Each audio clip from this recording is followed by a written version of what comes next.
University. And Jenny Piggott is here too. She's the coordinator of ISGAP, and I'm pleased to welcome there's several friends in the audience. So Mary and Richard are going to be working with us, I just found out, which is wonderful.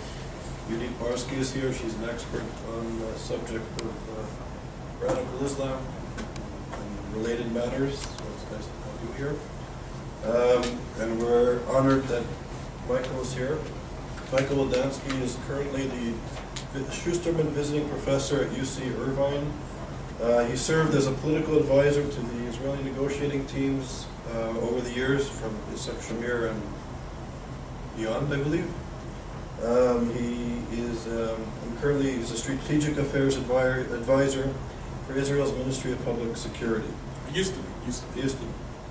He holds 5 degrees from Columbia University, the American University in Cairo, and Bar-Ilan University, and he's the author of a book which we have on sale here or for distribution, which is entitled Battle for Our Minds, Western Elites and the Terror Threat.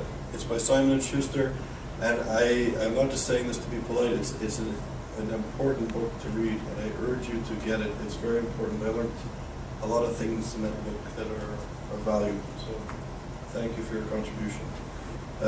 Dr. Widlanski teaches at Bar-Ilan University. He taught at Hebrew University for more than 2 decades and has been a visiting professor at Washington University in St. Louis. He also teaching in National Geospatial. He was teaching at the National Geospatial Intelligence Agency, and as a research fellow at the Shalem Center in Jerusalem. Dr. Widlanski was a reporter for the New York Times and also wrote for the Daily News, the New York Post, the Haaretz, and the Jerusalem Post, as well as the National Review and the New Republic. He was the Middle East correspondent for the Cox News Agency, and was a diplomatic correspondent and Arab affairs correspondent for Israel Television and the Israeli Army Radio. So it's a great honor that you came all the way from California, and thank you very much. And also as a footnote, Michael will be speaking at 12:30 at our offices on 56th Street, so if you want more information about that tomorrow at 12:30, I will be happy to.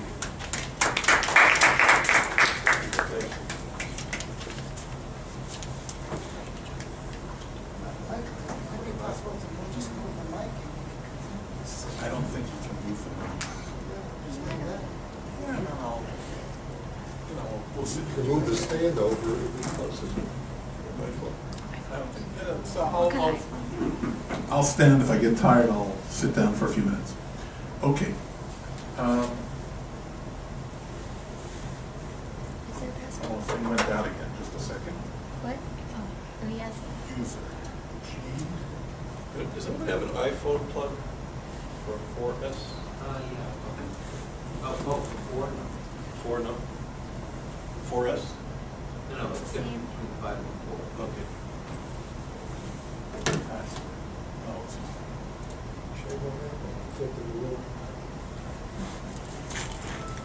there. More you. Okay. Good. All right.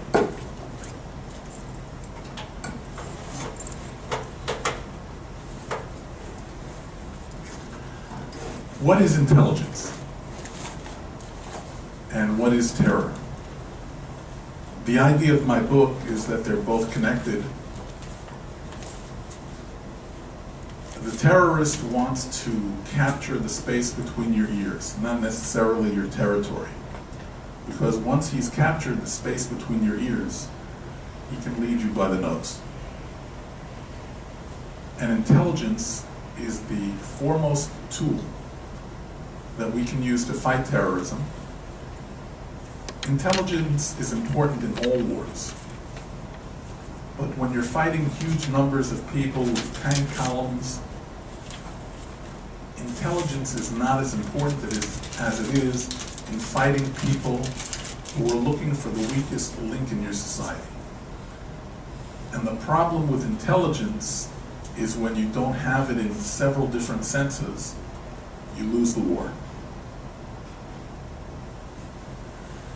How is it that the West's intellectuals, the West's intelligence agencies, are so often so wrong about the Middle East? How are we surprised by 9/11? How come we keep on getting fooled by the mirages of Arab Spring, Arab moderation, and Islamic democracy? How is it that we have intelligent people like President Obama or the Director of National Intelligence, Lieutenant General James Clapper, who used to be the head of the National Geospatial Intelligence Agency, where I lectured? How is it that they believe in the moderation of Syria, Iran, and the Muslim Brotherhood? Let's remember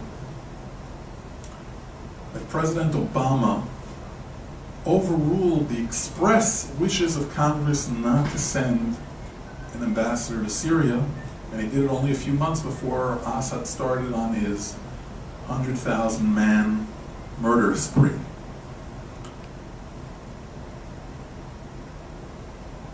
Obama wasn't particularly vexed originally by what was going on with the Iranian repression of the phony elections in 2009.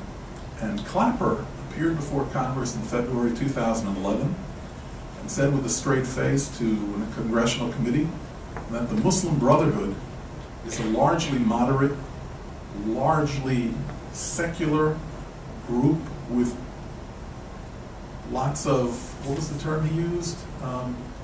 They use it also for McDonald's. They have lots of franchises throughout the Middle East.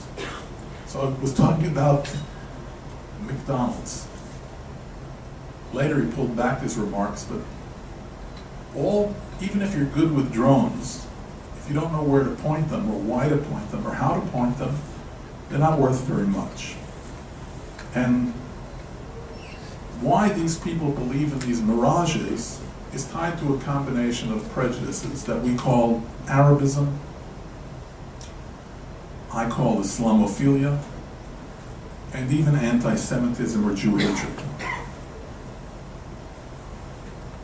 These feelings are not the specific preserve of the American left or any particular organization. They also appear on the right.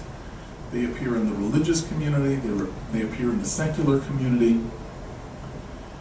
In the 1930s through the 1950s, Arabism, Islamophilia, and anti-Semitism were championed on the American right, also in the religious community. They were linked to the oil industry, to missionaries in Lebanon and Syria, who basically brought the ideas of Wataniya, which is nationalism on a state level, and Qawmiya, pan-Arab nationalism. And there was even a sincere belief among US officials, the State Department, that America would lose influence among the Arabs and access to petroleum products if Israel supported the idea of Jewish statehood. We all know the fact that the entire State Department, George Marshall, Dean Rusk, all of them opposed recognizing Israel. In fact, George Marshall told Truman that he would resign and vote for the Republican if Truman recognized the State of Israel.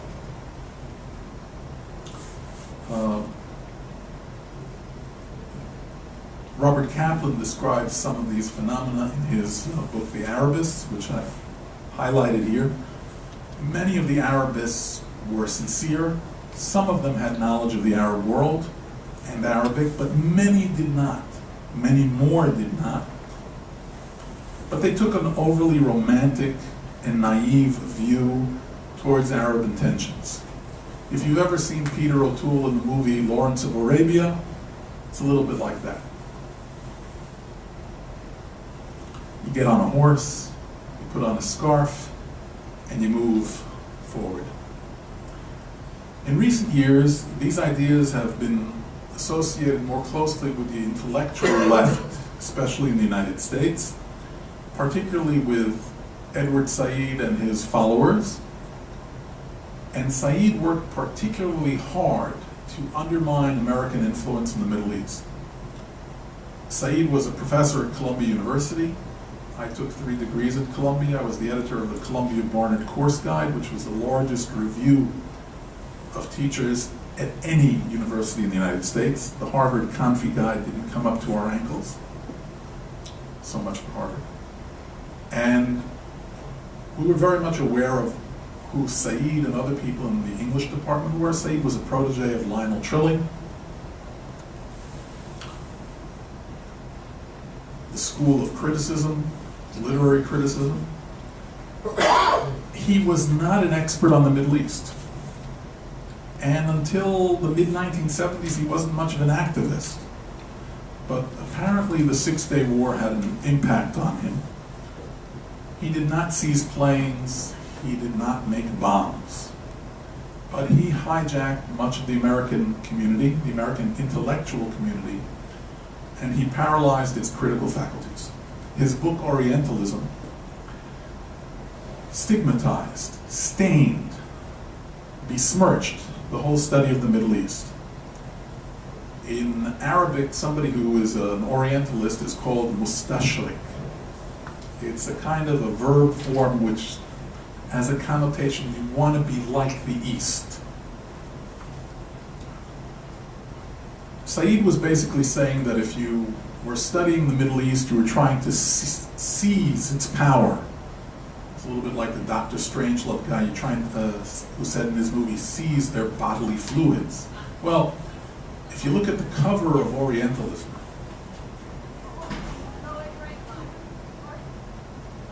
this was a cover, of course, that was approved by Said. It has a boy dancing naked in front of a Muslim monarch, and it was Said's way of saying this is the way the West views the East, in almost sexual terms, trying to rape the East. Said said to have knowledge of such a thing is to dominate it. He thought that the West wanted to dominate the East, and therefore he wanted to make it dumber. And he succeeded. 9/11 proved it. He thought everybody who was studying the Middle East was an imperialist, was a racist. Of course, their Arabic was a lot better than his. He barely knew Arabic. In the 1970s, he went to Lebanon to try and study when he was middle-aged. He didn't succeed. Incidentally, I challenge any of you to pick up a copy of Orientalism and to find one single source in Arabic. Not one. You'll see La Rochefoucauld, Fontaine, Montaigne. You'll have everybody cited in European languages. Not a single solitary source in Arabic. In his whole life, Said never wrote an article published in his lifetime with an Arabic source. After he died, his wife published an article that supposedly had an Arabic source. That was his second wife. It was baloney, which is what the Egyptians called kalam fadi, empty talk. Said was always happy to throw rocks, figuratively and literally. He was ready to defend Saddam Hussein, Ayatollah Khomeini. When the Iranian Revolution took place, the New York Times chose to quote him.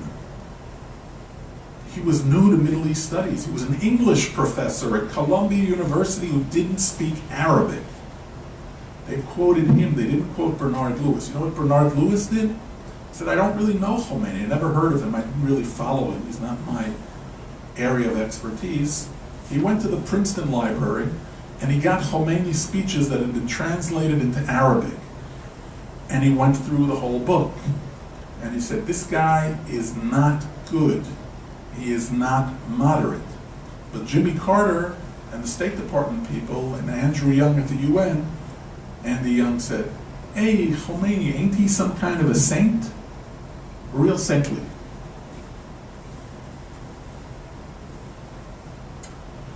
The position idolizing Khomeini or Arafat is a position that's also been championed by Noam Chomsky. Here's a picture of Chomsky when he was giving a eulogy to Said. Said and Chomsky, when they were both alive, Chomsky is still alive, were the two living sources most cited on American university college campuses and syllabi. There actually are surveys of these things. And it's amazing that Chomsky, who was a linguistics professor, And Edward Said, who was a comparative literature professor who basically wrote about Joseph Conrad, that was his doctorate, they're telling the world about what is the Middle East, and they're being taken seriously. Both of them called America and Israel terrorists. The PLO, Saddam Hussein, Ayatollah Khomeini, Hamas, Hezbollah, they're okay. The picture you had before of Said at the border throwing rocks at Israel from Lebanon, he'd earlier been on radio and television with the head of Hezbollah, Sheikh Hassan Nasrallah. On the second anniversary of 9/11, the Middle East Studies Association bestowed its first Edward Said Award for Middle East Studies in memory of Edward Said on September 11, 2003. It's mind-boggling, but it's very symbolic of what had happened to Middle East studies in the United States. It is no accident that many of America's top thinkers, top functionaries, people who studied at Columbia, Harvard, Yale, Georgetown, leaders in government, the media, I'm not going to go into all of them now. I describe it in my book. They prefer to dwell on the hate crimes committed against Muslims rather than the hate crimes committed by Arabs and Muslims against others. By the way, if you go through the US crime statistics, you will find that the number of hate crimes committed against Jews in the United States since 9/11 is consistently 6 to 8 times as high as what's committed against Muslims, and there have been almost no variation, no jump in crimes against Muslims except for that very first year after 9/11, then it went back down. So that's the record of Eric Holder, the Attorney General, and his boss, Barack Obama. They're much more concerned about hate crimes against Muslims. And so is the New York Times and the Associated Press, which is why the New York Times and the Associated Press like to focus on the New York Police Department or the National Security Agency or the CIA doing terrible things. This is especially true when there's a Republican in government rather than a Democrat. Otherwise, they don't really like to cover it that much.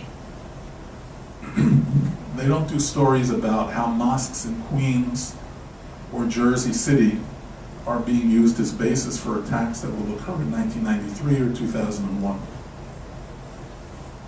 After the Fort Hood massacre, top people in the Obama administration said that what happened in Fort Hood was workplace violence. The head of the US Army said he was happy that at least they hadn't stigmatized a Muslim. I'll go into it a little bit later. And the US media basically tried to cover it up. Time magazine asked, is he really a terrorist? The New York Times suggested that Nidal Malik Hassan broke under stress, war-related stress. I don't think he was ever overseas, certainly not in Afghanistan, not in Iraq. Army Chief of Staff George Casey, who should have been fired for this, said it would be a great shame if our diversity became a casualty as well. Let me tell you something. The Fort Hood murderer was known before he committed the murder, both to the US Army and to the FBI. They had his emails, they had him acting out in public, and they should have prevented the murder. The fact that it didn't happen, I'm telling you, is cause for the firing of the FBI field office there in Texas, and also the director of the FBI, and also the head of the Army. There's a Senate report, 61 pages long, that goes into this. Some of it has been redacted, but Mother Jones magazine got some of the material. They had his emails. He was writing to Anwar Awlaki, the Al-Qaeda recruiter. They had this material months before the murder, months before the terror attack. Can you imagine what would have happened if George H.W. Bush had been guilty of something like this? If Edgar Hoover had been guilty of something like this? If Richard Nixon? William Westmoreland? I mean, people would go to town on this. It would be tempting to suggest that willful ignorance is only a result of prejudices held by certain groups in Western society. But Edward Said and Noam Chomsky didn't do it by themselves. They were coming across fertile ground because in the 1970s, oil money came into the United States and into academia and began to undermine American academia. You know, they say in Latin or Middle English, radix malorum est cupidas. Money is the root of all evil. There are a lot of former American presidents who've gotten a lot of money for their libraries from the Saudi Arabian government.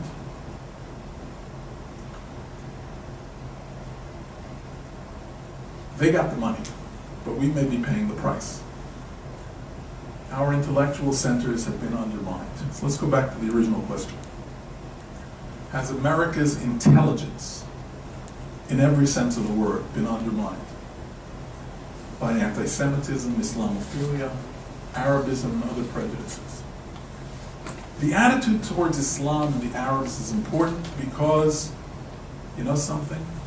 Samuel Huntington was right when he wrote in 1993 and again in 1996, The Clash of Civilizations. Incidentally, Huntington was basing himself on work done by other people, Barry Buzan in Britain, and Bernard Lewis. Bernard Lewis, not just in articles for Commentary and Atlantic, but first with a lecture given at Indiana University in 1963, talked about these ideas. And he's not the only one. It's important to understand that today, most of the serious terrorists in the world and the serious clashes along the rim of Islam are between Islam and Islam or Islam and non-Islam. They are not usually within Christendom or within Judaism or Hindu or Buddhist. The attitude towards Israel is important because Israel is the only democracy in the Middle East, and it's the country that has the most hands-on experience with Arab Islamic terror. For better or worse, Israel has become the most inventive in fighting terrorism because necessity is the mother of invention, and the Israelis had to be good to survive. And when senior American officials or academics slough off the Israelis or pretend that they don't know anything or that they're trying to gain power over the American establishment, I'm not going in this lecture to Stephen Walt and Mearsheimer and their book and others of the same ilk, or statements by people who were heads of the Joint Chiefs of Staff about the U.S. centers of power being taken over by Jews or Israelis. But there's a serious problem here. Israel is not a monster. Israel is an asset, a tremendous intelligence asset, a tremendous operational asset for the West. And when people besmirch it, they're throwing away diamonds.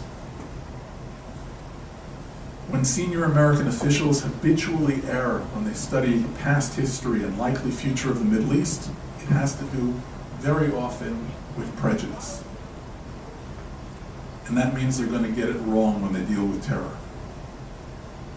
Just weeks before 9/11, a former CIA official wrote in the New York Times op-ed page that when people speak about extremist Islamic groups causing most terrorism, they're bedeviled by a fantasy. You haven't heard much from this guy since, but he was in the New York Times. But it wasn't the first time. In 1992, Graham Fuller, who was the CIA's top guy on the Middle East, was saying that Islamic fundamentalism is historically inevitable and politically tameable. 200,000 people beheaded later in Algeria. We can say he was probably wrong, but we have his words enshrined on the Washington Post op-ed page. He's only one of many CIA officials who've gotten things exactly wrong. You can use them as reverse compasses. If they tell you that way is east, it's west. John Brennan, you've all heard of John Brennan. He's been here, he's been at Fordham, he's been at Georgetown, he's been at a few other places where he tries to speak in Arabic in front of Arab students. It's pretty funny to watch, actually. He speaks Arabic like broken Yiddish. It's really hard to watch. It's like listening to my first sentence in French. J'entre dans la salle de classe. It's really painful. He's been translating jihad for us, and he says it's a spiritual journey. Let me tell you something about jihad. Jihad is the third verbal form in Arabic, jahada. You know this, of course, very well. And it means to struggle, but its primary meaning in Arabic is physical holy war. Just as the word in Hebrew, milchama, means war. Just as the word war in English means war. Yes, you can have a war on poverty. You can have a war on hunger. But the term war has a meaning. And when the term jihad is used in the Quran or in the Hadith, the oral sources, it's not the spiritual journey. But if you study with some people like John Esposito at Georgetown, they'll tell you, never mind. Paul Pilar, one of the CIA's top guys on the Middle East, no Arabic, no Farsi, no Hebrew, but Princeton PhD, top assistant to CIA Director Tenet, wrote the National Intelligence Estimate a couple of times. He justified supporting Bashar Assad, so much for supporting Arabism. He said Iran had no intentions of reaching a nuclear bomb. There isn't a major statement this guy has made in the last 15 years that isn't absolutely wrong. And he writes in a prolific manner for all kinds of journals, and they treat him seriously. When the 1993 World Trade Center occurred, he made fun of them and said they were ad hoc terrorists. Let me tell you something. When somebody blows up your biggest building and is 3 feet away from killing 50,000 people, they are not ad hoc terrorists. They are the real McCoy. And if the car bomb at the base of the World Trade Center in 1993 had been moved over a few feet, the support column of the building, of one building, would have fallen into the other building, and 50,000 people would have died in 5 minutes. Not 3,000, not 30,000, 50,000, at least. So when this guy says they're ad hoc terrorists, and everybody goes to sleep for 8 years, they are not experts.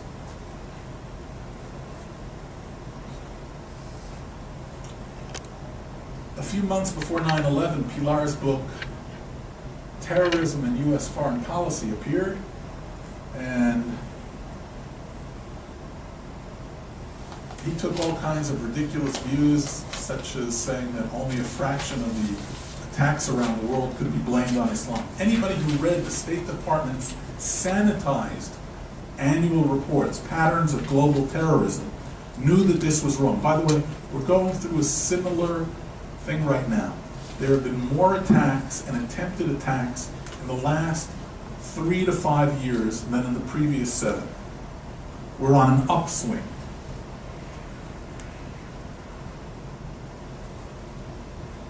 But that didn't stop Pilar from saying, I apologize for the spelling error in the opening. I meant to take that out.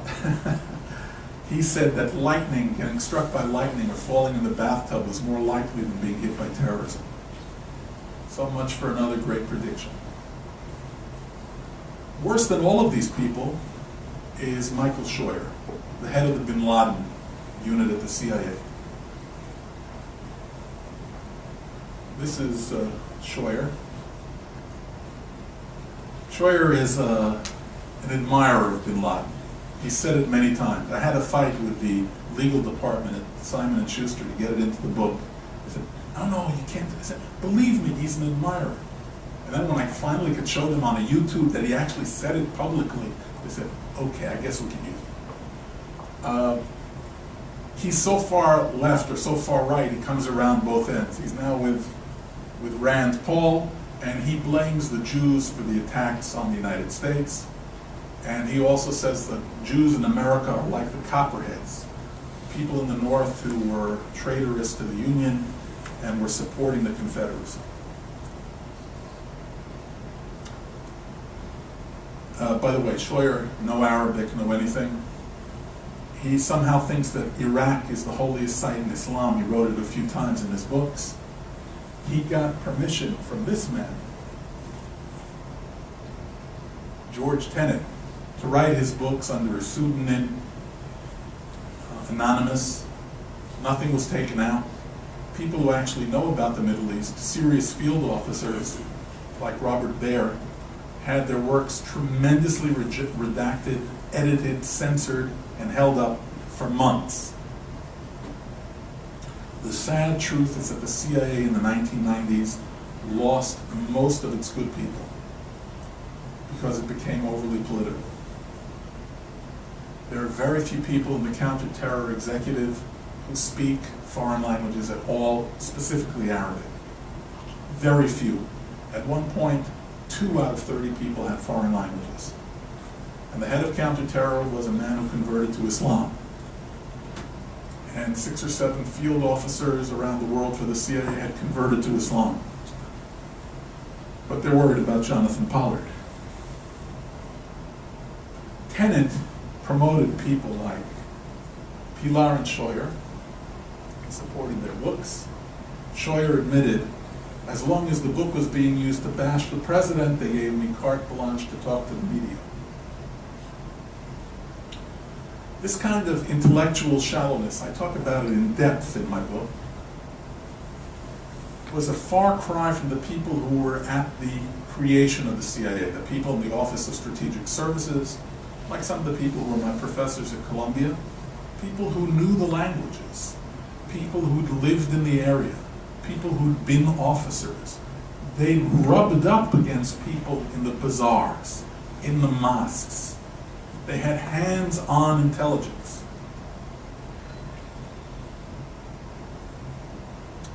You know, it's perfectly legitimate to criticize Israel. It's perfectly legitimate to oppose the policies of George Bush, of Republicans. I don't care. I oppose them also many times. I'm not a fan of Jonathan Pollard, by the way. But the intensity of anti-Israeli feeling and the shallow analysis in dealing with the Middle East is based on prejudice. And you see this particularly when there's a difference of opinion on policy. Inside the intelligence community. In the Pollard case, this is very clear. Aldrich Ames, Robert Hansen, the head of FBI counterintelligence, Ames, an important spy, and of course the Walker spy ring, they were guilty of real betrayal of the United States, wanting to hurt the United States, giving material to the Soviet Union, and the deaths of scores of American intelligence agents. All of this was blamed on Jonathan Pollard. Nobody's ever apologized to Pollard. There were people in the US government, and there still are, including Caspar Weinberger, who put this on Pollard. There are a lot of people today who are moving to try to get Pollard released. It's amazing how this is being resisted. One of the reasons it's being resisted is that it was such a huge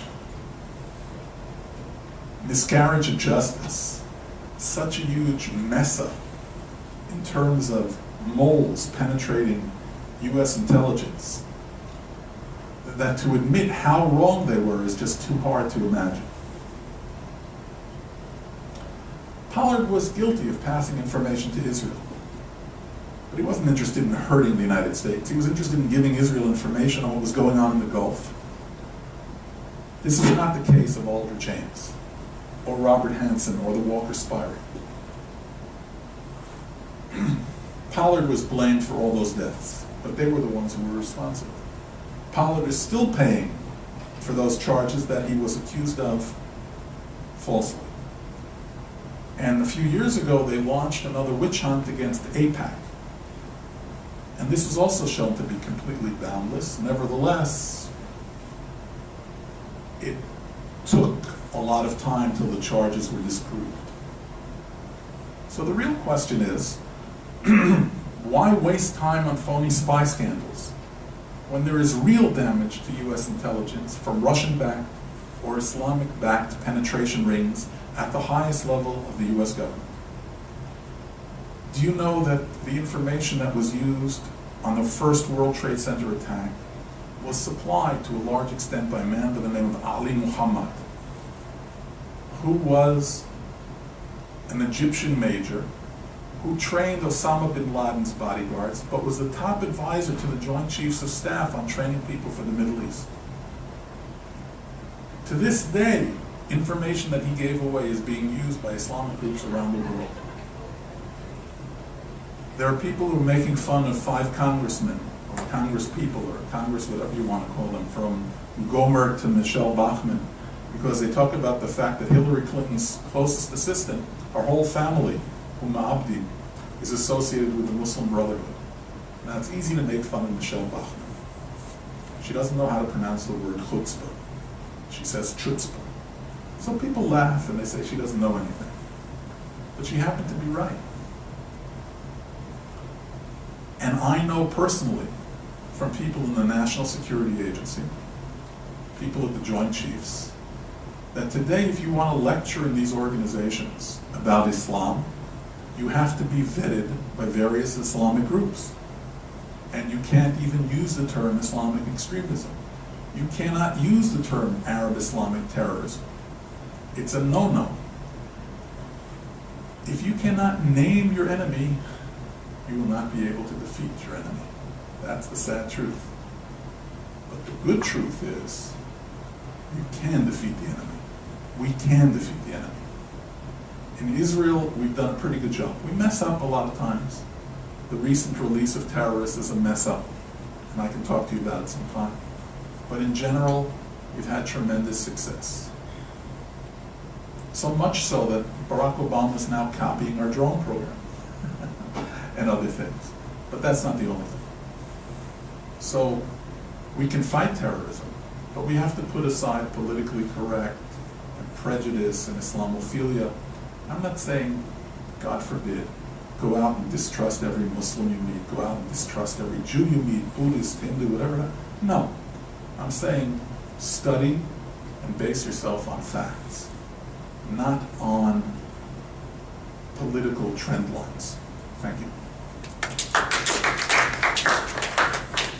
Thank you very much. I'm going to start with the first question. Sure. So when I give lectures these days, I use the term a lot, or say a lot, you can't wake up a dog that's pretending to sleep. So you described very well a very dire situation, and it's only getting worse. In the last few years, radical Islamism is taking over mosques in the West, regimes and states in the Middle East, and their ideology and their agenda, to anybody who takes the time to read, is very clear, very consistent, very open, very overt. They don't shy away. And as a side, the other day I was at Harvard speaking to young students at Hillel who studied Jewish and Islamic. They're doing a master's degree in Islam and Judaism. And I was astounded by, I would even have to say, almost brainwashing. The curriculum that they're reading and what they're beginning to read, I mean, they're reading radical Ayatollahs from Iran, and they're passing it off as scholarship. And they're buying into this whole brotherhood and anybody who criticizes radical Islam is Islamophobic and the like. How do we, in the intellectual circles, in the media, and universities, how do we confront it when our community, the Jewish community, the human rights community, is silent? Where people who deal with this issue, I would even say, are literally marginalized and not enjoyed to have around. How do we deal with these issues in a very dark time? I was just speaking to somebody here, I won't say who, who does amazing work, and it's not easy. There's a backlash against people who are taking this issue seriously. How do you? The first thing you do is you embarrass them with the truth. It used to be that the American right was dealing with this view. And you will still get people on the right, usually isolationists, who support this basic view of Islam. Rand Paul, for example, has said publicly, if the U.S. hadn't gone into Iraq, hadn't gone into Afghanistan, Bin Laden would not have attacked the United States. He said this in a variety of ways. I believe this is a foolish view. Nevertheless, it's been supported, especially on the right, but also on the left. You'll hear people on Fox News, where Scheuer appeared many times, Bill O'Reilly, this fellow McGurk, who's on Don Imus, they'll say it all the time. If the U.S. didn't support Israel, it wouldn't have been attacked. I take 2 or 3 facts, and I prove that they're idiots. And that's the way to do it. Let me show you.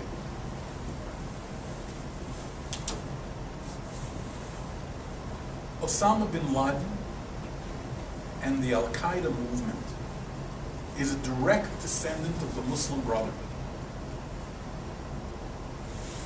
The man who was Osama Bin Laden's teacher, one of his teachers, was Muhammad Qutb, who was the brother of Sayyid Qutb, the chief ideologue of the Muslim Brotherhood. What I'm doing for you right now is called in the Talmud Shalshelet HaHola'ah, the chain of learning. In Islam it's called Isnad, also the chain of learning. The Islamic movement, the Muslim Brotherhood, was founded by Hassan al-Banna in 1928. And it was aimed at corrupt Islamic governments. It was founded 20 years before the State of Israel. Had nothing to do with the State of Israel. And its primary objectives were to go after corrupt rulers. And that indeed was the objective of people like Osama bin Laden, Ayman Zawahiri, the blind Sheikh Omar Abdurrahman, who was responsible for the assassination of Sadat. That's who they went after. They switched their targets at a certain point because it's easier to get people to join your ranks if they're Muslims, if you're not attacking Muslims. So you may start with that, you may go back to it, but to get people in your organization and to get people to contribute money, you'll start to attack Jews in America, because that's always a popular target in the Islamic world. But it's like Saddam Hussein's throwing rockets at Israel when he was really after Kuwait. You have to pay attention to the difference between the tactic and the strategy. So when you get a Bill O'Reilly, or a Michael Scheuer, or a Rand Paul, or a John Kerry saying it's all because of what the U.S. is doing with Israel, you show a few examples that show that it's absolutely wrong. And this is the line that's been going in the State Department since 1948. Basically, if you're close to Israel, they won't like you. Today you have a situation where even Saudi Arabia, behind the scenes, is saying, let's support Israel and stop Iran. It's almost at a point right now that if Netanyahu said to the United States, you know what? We don't really need American aid. The Saudis will give us the aid, and they'll also give us basing facilities to attack the reactors. I write it as a joke, but it's got a lot of validity to it. The Saudis were responsible for a doctrine that's known as the Wahhabi doctrine. This doctrine preceded the Muslim Brotherhood. Where did the term Muslim Brotherhood begin? The Ikhwan was a movement used by the Wahhabis. It was their shock troops. When they went into Arabia and they threw out the Hashemites, they'd kill the Hashemites, they'd gut them, and they'd throw their entrails over the fortress walls. They were brutal. And Hassan al-Banna was influenced by the way they conquered Arabia in the early 1920s. And he said, I want to be like them. And he named his movement Jama'iyat al-Ikhwan al-Muslimun, the Society of the Muslim Brothers. But the Ikhwan, the term brotherhood, had actually been part of Wahhabi Islam. And to this day, the Saudis have spread this doctrine throughout the world, to mosques in London, to mosques in California. Orange County has a beautiful big mosque. They don't yet have Muslims, but they've got these huge buildings. The Saudis basically did it because they wanted to say, we understand you want to come after us, why don't you go outside first? So they tried to direct it elsewhere. But now it's coming back after them. They did it for years. The problem with a guy like O'Reilly, or Scheuer, or Rand Paul, is they don't really take the time to study the history. It's easier to say, Israel's responsible. Israel isn't responsible. Pay attention to Khomeini. Why did he call Israel Little Satan and America the Big Satan? Because America is more of a draw on Muslims, drawing them away from a pure life, as it were, to McDonald's, to women in bikinis, etc., than Israel. They don't care about Israel.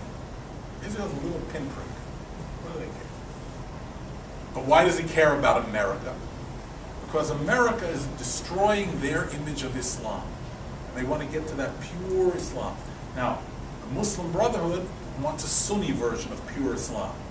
Ayatollah Khomeini and his followers want a pure version of Shia Islam. Neither one of them is primarily interested in Israel, or even in the United States. But as a tactic, they will use both. Now, if I answered your question in 30 seconds with 3 jokes, that would be the perfect answer. But I can do it also, but I wanted to be more intellectual with you and give you the actual grounding for it. But you can form an answer and say, Al-Qaeda came from the Muslim Brotherhood. Muslim Brotherhood was founded before Israel. And indeed, the Wahhabi movement was founded before the United States. That's it. So you're answering intellectually. How about politically? What's happening in this country? What's going on in the corridors of power? The biggest problem for somebody who's facing a complicated solution, we've all had this in our lives. I don't want to say we mess up. I was about to say something else. We mess up, and our wives or our husbands are standing next to us when we mess up, and it distracted us for half a second, but we really messed up, and we jump on them. You know, we all do it, right? Our kids, whatever it happens to be. It's always easier to attack somebody closer to you than to look at yourself or to look at the real problem. The real problem is hard. It's a lot easier to attack your ally in the back, whether it's Israel, whether it's France. You know something? It's absolutely shocking that the Obama administration leaks material about what Israel does in Iran or other places. Syria, all the time. It's outrageous. But that's what they do, because it's easier to go after your ally than to really deal with the problem. problem is a vexing problem and a difficult problem. And to face the problem, you might have to say,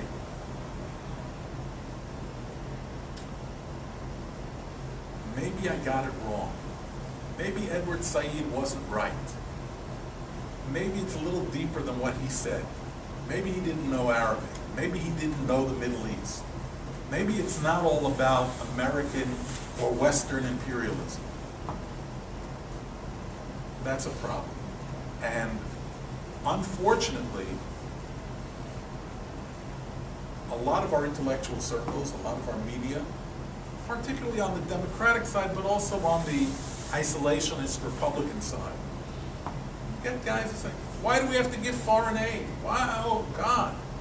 Well, if you want to win the battle of ideas, you have to build libraries in some of these communities and let people learn that America, Israel, France are successful societies, build good subway systems, have people that have startup companies, because they do some other things also, like free press. And if you don't invest in that, you may not win converts, but you should try. That's all. Not just drones. Drones are nice, but not. There are a lot of people that I speak to that feel that the Israeli political class tied in with Washington's political class, and as long as they had the approval of Washington, they ignored the anti-Semitic propaganda that was spreading throughout the college campuses here. What do you think? You want to be a little bit more specific? You're just going to let me wander with that. No, I would give you free range.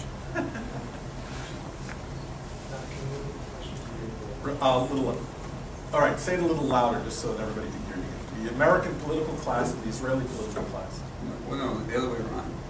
There's a feeling among many people that the Israeli political class was able to tie in with the American political class.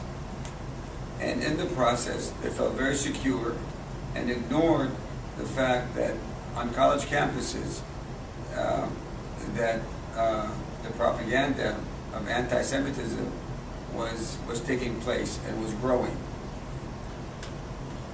I have to give names to what you're saying. The Israeli political class is generally dominated by the left of center, media and academia. Similar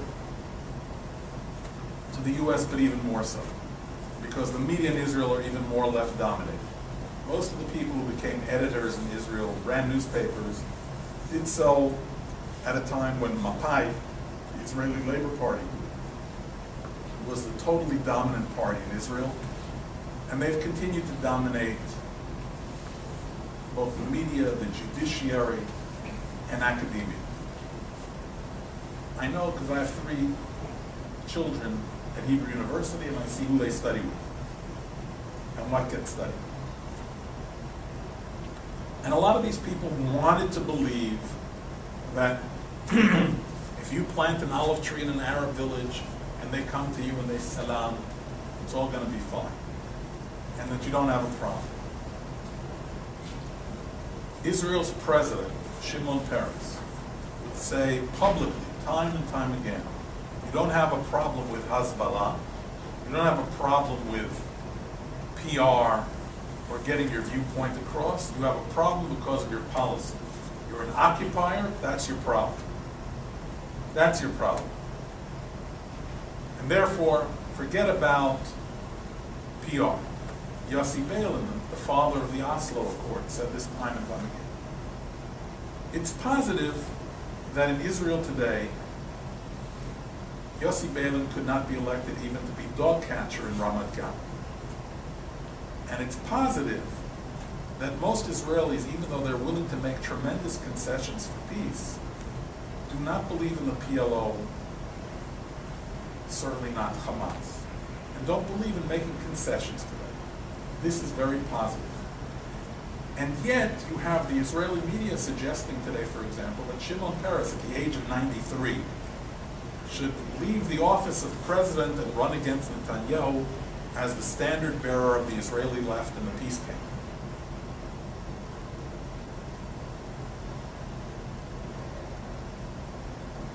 Santa Claus is more realistic. I mean, can you imagine this? And yet there are people in the Israeli press who say this time and time again. I'm not going to dump on Shimon Peres, but to suggest that he could be a candidate for anything, both in terms of his record and his physical state, is just a joke. And yet, that's true in Israel. You have the chattering class saying that. So you have part of the chattering class in Israel with the chattering class in the United States.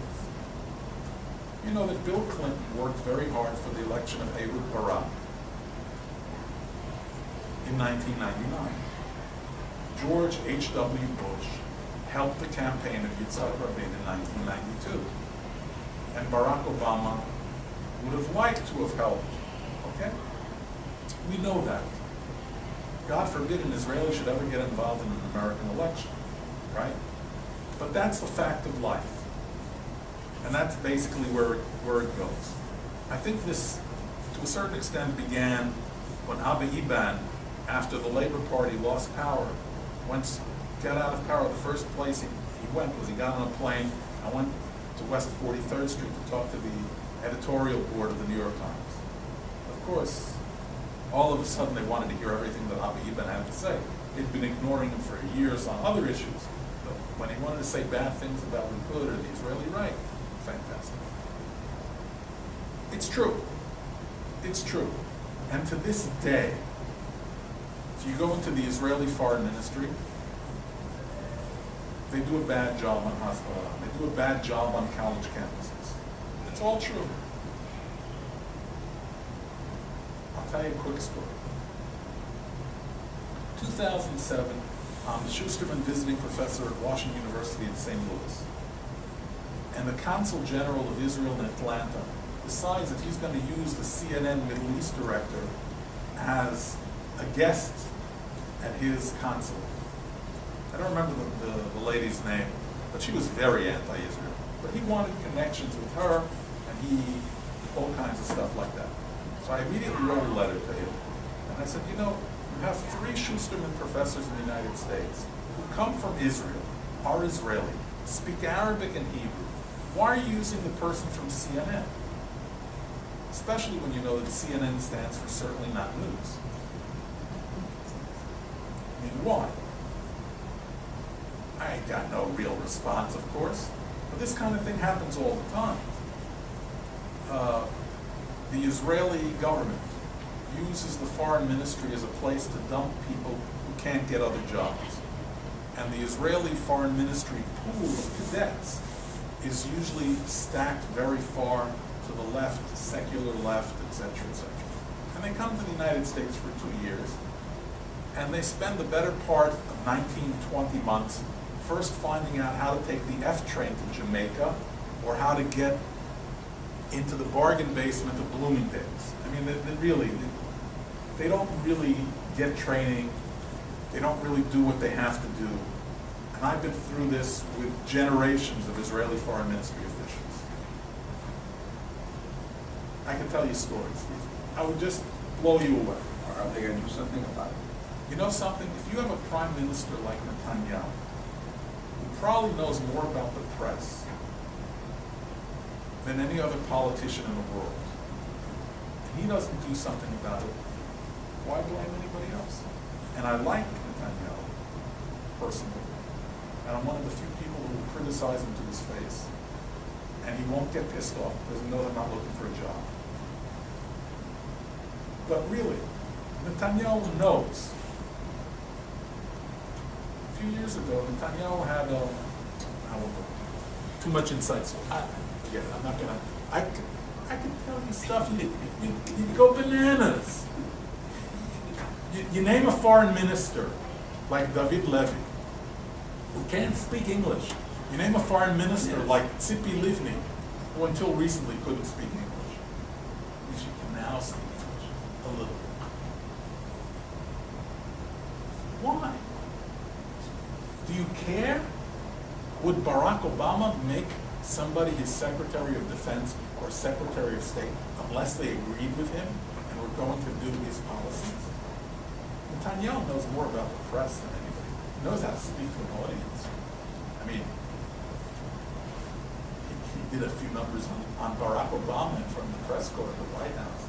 They still haven't forgiven him for that. But he knows what's going. Why doesn't he invest in it? If you really care about it, and you think it's important, and you think that getting the U.S. college campus, getting the U.S. media is not just nice, but an important tactical and strategic goal, invest in it. Well, the chattering class and all this, do it. It's like the Nike shirt, right? Yeah. Just do it.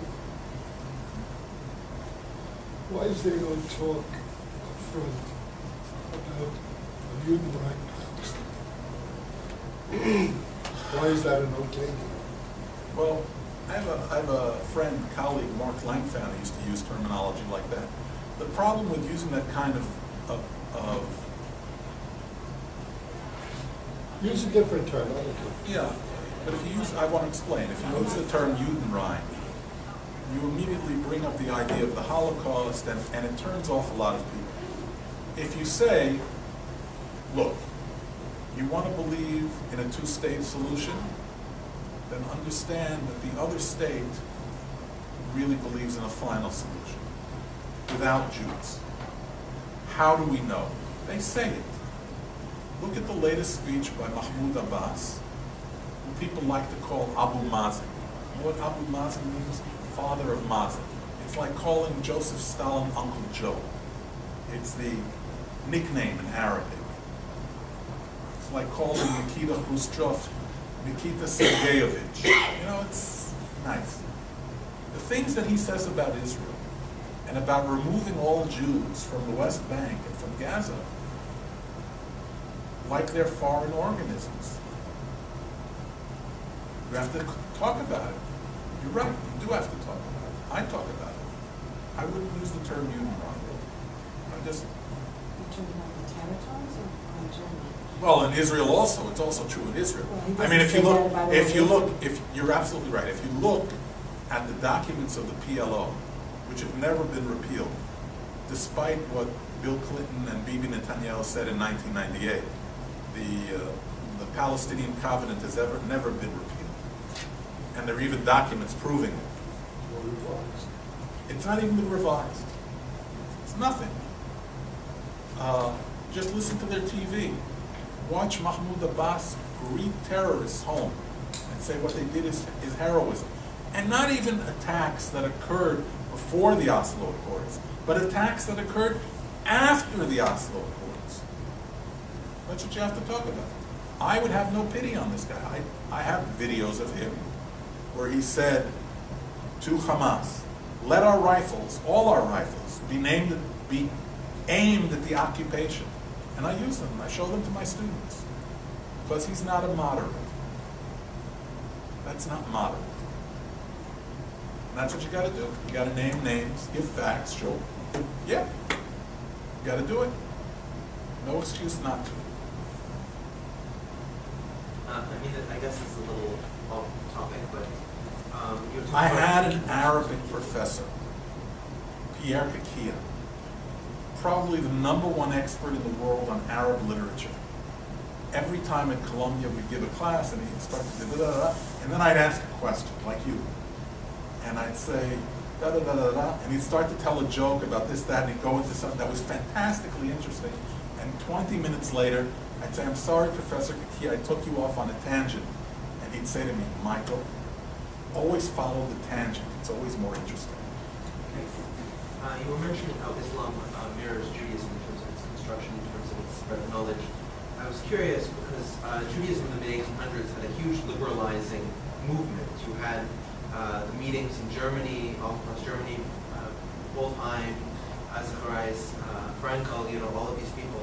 Why are we not seeing a similar movement in Islam between people who really want to liberalize the religion and try and discover what reform Islam would look like, or what conservative Islam would look like, instead of going necessarily as Wahhab and Qutb and all these people have gone to the more traditionalist side?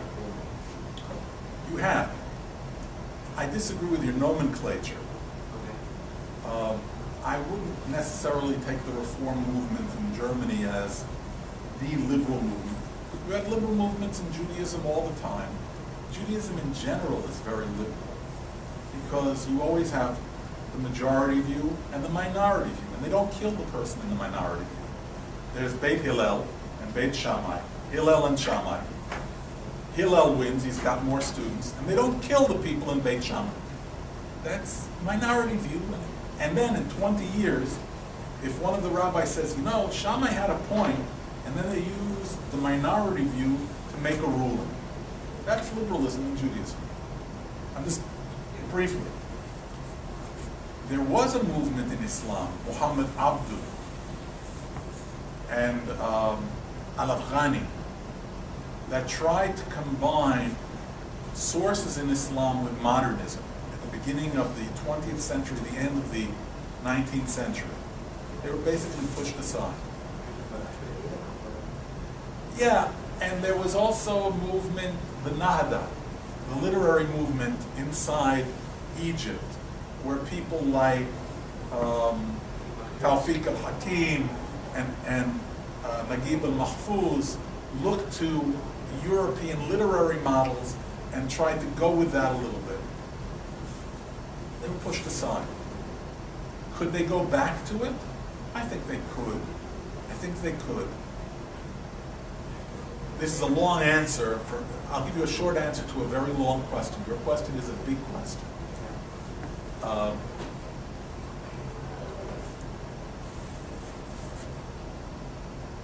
The Arab national movements and the Islamic movements basically are a search for a return to old glory. The old glory is Muhammad and his armies conquering the world.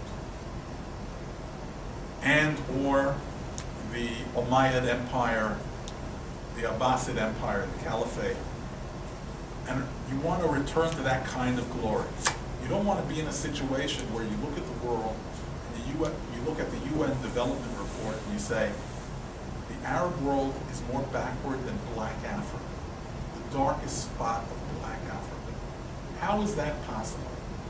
That with so much money, I mean, we could be practical about it and say, they build buildings with 120 floors and they forget to put in a toilet, you know, which they do, but that kind of symbolizes it. But that's what you're dealing with. When you see a Bin Laden or a Gamal Abdel Nasser leading a pan-Arab movement, they're trying to call back this glory, and they're taking a shortcut. When you look at a Sadat or a Mubarak, they're not Democrats, but they're not blood-curdling murderers. And they say, the door to modernity is respect for Islam, but also an opening to the West, infitah, incrementally to build, slowly, and they succeed. But how do you picture success? You're running up and down an escalator that's moving at 40 miles an hour, and after 20 years it's moving at 20 miles an hour, and you're still running up and down an escalator, and you sell it to your people, and you say, we've made progress. And they say, we wanted to stop running down. But you say, it takes a while. It's very hard. It's much easier to say, see this, I knocked down those two good buildings. Get inspired. Okay, but even in the West, where these things happen without the down escalator issue, without the poverty issue, why is that not really developed here? I mean, you can name on your hands how many Muslim liberals there really are. I thought you were going to go with your last part of your question someplace else. I thought you were going to say, even in the West, we do the same thing. We say, see, I got Bin Laden's assistant, rather than say, we opened up 2 new libraries in Alexandria, which we also do here in the West. We got the same political craft also going on. But you do have people, for example, in Minnesota, the Somali community is working with the FBI to try and keep people from radicalizing the mosques. We know that in London, people are working with the authorities to throw out the crazy Wahhabists. even though you see more of the crazy Wahhabis on TV, you're seeing some progress with that. There are people who want to do that. There are people who realize that that way is not the way. And that if you can show shared roots between Islam, Judaism, and Christianity, a path to a God who created all men and women in equality and observation of good principles of living, then you can build a decent society. That's good. And that's the kind of Muslim, kind of Jew, kind of Christian I'd like to see.